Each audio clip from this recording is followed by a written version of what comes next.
Good evening. आज हम लोग क्लास 10th के एक इम्पोर्टेंट क्वेश्चन को लेकर के आए हैं जो बायोलॉजी के रिप्रोडक्शन चैप्टर से रिलेटेड है।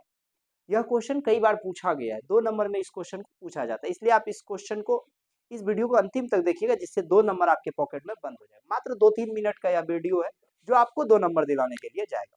क्वेश्चन क्या है उसको देखने के लिए हम लोग जाते हैं। क्वेश्चन है, आखिर जनसंख्या वृद्धि क्यों हो रहा है? जनसंख्या वृद्धि के क्या कारण? आप जानोगे ना तो आपको लगेगा कि हम इसको रोक सकते हैं चाहे तो। समझ में आ गया कि नहीं? आपका छोटा सा प्रयास इस जनसंख्या वृद्धि को रोक सकता है। समझ में आ गया कि नहीं? तो क्यों ना हम एक बार कोशिश करें।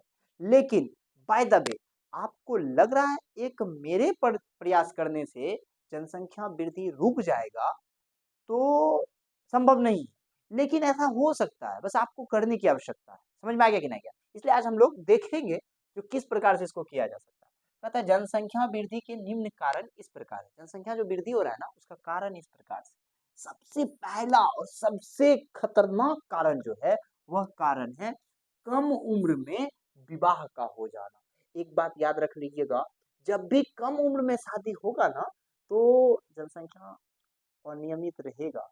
जिस प्रकार से भी हम लोग नंबर 1 पे है ना, एक दिन पूरा दुनिया एक तरफ और भारत नंबर 1 पे आ जाएगा। भारत नहीं, पूरा दुनिया को एक तरफ कर दीजिएगा, हम लोग एक तरफ रहेंगे, बराबर में रहेगा। समझ में आ गया कि नहीं? फिर भी हम लोग उससे ऊपर रहेंगे, नीचे रहने का कोई बात नहीं है।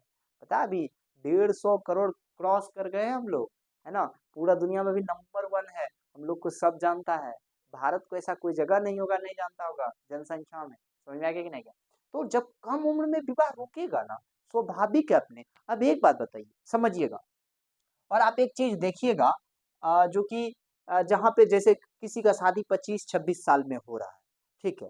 26 साल में यदि उसका शादी हो रहा है तो आप उसमें एक चीज देखिएगा, क्योंकि वो कितना संतान 3 साल के अंतराल में पैदा करेगा तो 26 3 29 3 32 3 35 तक जाते जाते उसको एक अलग सा एज में आ जाएगा।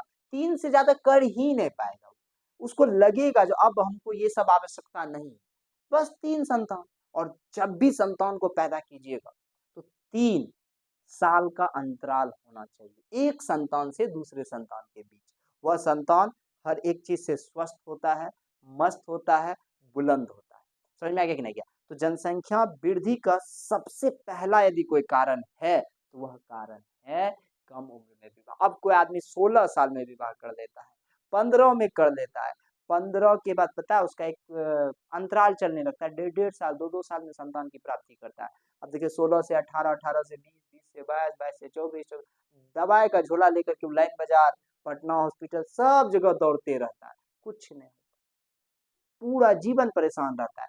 भूल करके भी ऐसा गलती नहीं कीजिएगा, 15-16 की उम्र में शादी कीजिएगा, नहीं कीजिएगा। यदि आपको कोई पसंद हो जाएगा उसको रख दीजिएगा, लेकिन कभी भूल करके विवाह मत कीजिएगा, नहीं तो जिसके साथ जाइएगा ना उसका जिंदगी तहस नहस हो जाएगा। समझ में आ गया कि नहीं? खैर चलिए, तो कम उम्र में विवाह जो होता है ना, यह जनसंख्या वृद्धि का सबसे बड़ा कारण होता है। दूसरा, गरीबी का होना। जहाँ गरीबी होगा ना वहीं पे सबसे ज्यादा कम उम्र में विवाह सब हो जाता है, मजबूरी में। समझ में आ गया? तो यह सब चीज होता है और गरीबी में सब उसको ऑपरेशन कराने का सही मतलब बहुत सारा चीज होता है जो उसके पास नहीं प्राप्त हो पाता है, जिसके कारण उसकी संख्या बहुत ज्यादा हो जाता है। तीसरा, शिक्षा का अभाव। यदि शिक्षा होगा, जहां भी आप देखिएगा शिक्षा होगा, समझ होगा, समझदारी भरा होगा, वह जनसंख्या ज्यादा है। जहां पे समझ कम होगा, जहां पे शिक्षा कम होगा, जनसंख्या वहां बहुत ज्यादा है। आप देखिएगा जितने लोग मूर्ख रहते हैं उसके पास क्या क्या मूर्ख मतलब समझ ना होना। देखिए मूर्ख और पढ़ा लिखा का हम बड़ा ज्यादा बात नहीं कर रहे हैं, हम यह कर रहे हैं समझ का एक अलग सा बात। समझ में आ गया कि नहीं गया?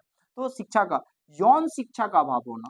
यौन शिक्षा क्या होता है, किस प्रकार से हमको अपने जीवन में जीना चाहिए, ये चीज आपको पता होना चाहिए। सबसे बड़ा कारण जो है ना, धार्मिक और सामाजिक प्रभाव है। पता है हमारा समाज में सबको 8-8 गो बच्चा है, हम वो 8 गो बच्चा पैदा करते हैं। हमारा समाज में सबको 2-2 गो है, हम भी 2-2 गो करेंगे। इससे रुकता भी है और भागता भी है। पता है सबसे बड़ा यही धार्मिक और सामाजिक प्रभाव। किसी धर्म में देखिएगा हमारा धर्म को आगे लेके जाना, चलो जनसंख्या के ऊपर टिप्पा टिप्पणी हम नहीं करेंगे, बस आप समझदार हैं समझ जाइए। तो धार्मिक और सामाजिक सबसे बड़ा। अब एक बात बताओ, हम कहते हैं आप संतान की प्राप्ति कीजिए, आप बहुत ज्यादा बच्चे को जन्म दीजिए, उसका भरण पोषण तो कर दीजिए। एक पेंट तक नहीं देते हैं, रोड पे छोड़ देते हैं नंगा बच्चा, कैसा लगता है? ऊपर वाला भी देखता होगा तो क्या कहता होगा। आप उतने संतान की प्राप्ति कीजिए जितना आप भरण पोषण कर सकते हैं। समझ में आ गया कि नहीं गया? तो ये धार्मिक और सामाजिक प्रभाव बहुत ज्यादा हमारे समाज को जनसंख्या वृद्धि में, लोग शिक्षा शिक्षा सब चीज कर रहा है, कम उम्र में विवाह और धार्मिक और सामाजिक कारण। अब देखो किसी का बेटी इधर उधर कुछ कर देता है, उसको कम उम्र में शादी करा देता है। आप पेरेंट्स से कहना, आप गलत थोड़ा नहीं करना, ठीक है? एक उम्र में जो आपको पसंद उसको रख देना, एक उम्र आएगा अपने जाकर के शादी करना, सही उम्र। और लड़का और लड़की के लिए हम एक एज बता देते हैं, लड़की को 25 तक कर लेना चाहिए, 22 से इसको स्टार्ट करना चाहिए, 22 से 25 के बीच में, लड़की को 25 के बाद नहीं रखना चाहिए।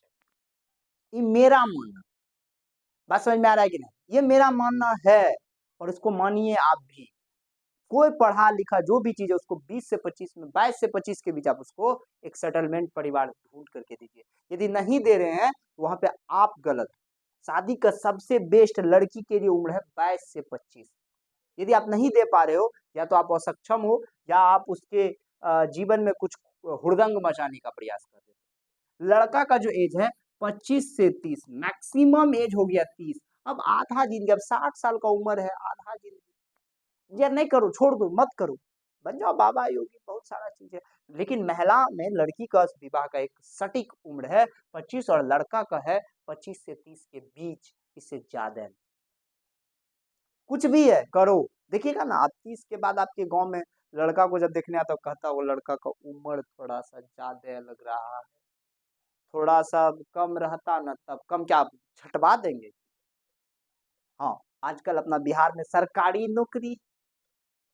नौकरी है, बुढ़बो बड़ है तो चलेगा। समझ में आ गया कि नहीं गया? तो वो एक चीज तो माइंड से हटा ली, नौकर से नहीं जुड़ना। बात मेरा समझ में आएगी नहीं? नौकर जो रहेगा ना, चाहे वो सरकारी नौकर रहे, अपना मालिक जो होगा ना उसके पास आप अपना रिश्ता लेकर के जाइएगा, नौकर के पास मत। कितनों पैसा का काहे ना बात, नौकर से बेटी का बिहार का, ये हम लोग का बिहार का एक प्रथा, ये बात याद रखिएगा। यहाँ पे सरकारी नौकरी आपको हो गया ना, आप तनी को अनहरो है ना, एना है तो यो आपका बिहार बढ़िया आदमी से हो जाएगा। ये प्रथा होगा खत्म, यो हम फिर से कह रहे हैं, बहुत जल्दी प्रथा खत्म होगा। काना है ना काना, पजामा है ना पजामा, तो यो आपका बिहार बढ़िया लड़की से हो जाएगा। बाप मैं अरेंज मैरिज में करवा, कहेगा एकरा से सुंदर कोई है ही नहीं सकता, कोई नहीं होगा एकरा से सुंदर, और उसका डेली सब्जी खाली बन जाएगी। तो ये हम लोग का बिहार का प्रथा है। यदि आप गुजरात सब जाओगे तो ऐसी प्रथाएं नहीं है, विदेश जाओगे तो ऐसी प्रथाएं नहीं है। समझ में आ गया कि नहीं? तो शायद आपको यह समझ में अच्छा से आ गया होगा। हम लोग मिलते हैं नेक्स्ट वीडियो में, तब तक के लिए बाय बाय।